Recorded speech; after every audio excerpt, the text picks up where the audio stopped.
the industrial tribunal. 3,800 were successful, and out of those 3,800, 5 people got a reinstatement order out of 60,000. Out of 5 that got a reinstatement order, there's not one single law in the land that says then you can be taken back to the workplace.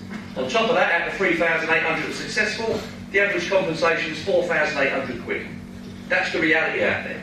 And now, what they will bring in next year is compulsory arbitration.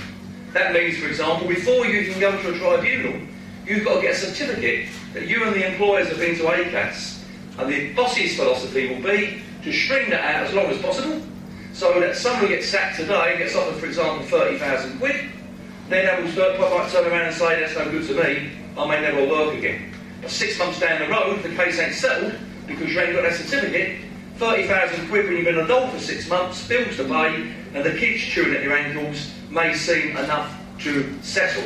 And the reality is, at the end of the day, even if you go through all that process and win, the maximum compensation is 70,000 quid, or your wages, whichever's the lowest. That's what's in place now. Top of that, legal aid now is in place. Unless your family brings home less than 15,500, we've got a lad at the moment who was a bus driver for over 28 years. Loads of kids jumped on the buses, as they do, not in any harmful way, trying to bump the fares and jump over each other. He lost concentration, unfortunately knocked a pensioner down. The pensioner died as a result of the incident, and he faces 18 months inside for manslaughter. Him and his wife bring home more than 15,000, so they've got to find their own legal aid.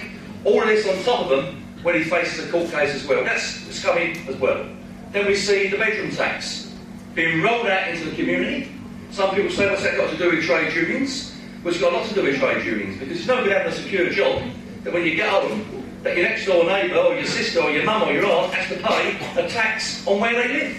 I mean, this bloke, this Ian Duncan Young, he comes from a farmer's family background. Do you know that his family received 1.5 million tax rebate over the last 10 years? 150,000 each year, 1.5 million he's received in a tax rebate over the last 10 years. He's got plenty of houses around, plenty of rooms around his house. Every time they say we've got to pay a tax, why don't we say, well, don't pay a tax on us, we don't really live around Ian's house. I think we should have a demonstration around Ian's house to pay a tax. Why can't we have one?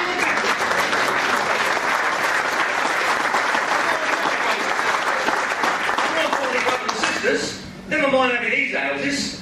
What about getting all those UCAT, GMB and Unite builders that are on the dole to start building council houses? Yeah.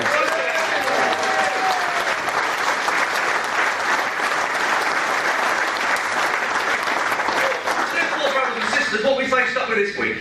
You've seen all the attacks, new proposals being given on Thursday morning, done on purpose, over 2p, which will basically mean that when a firm takes over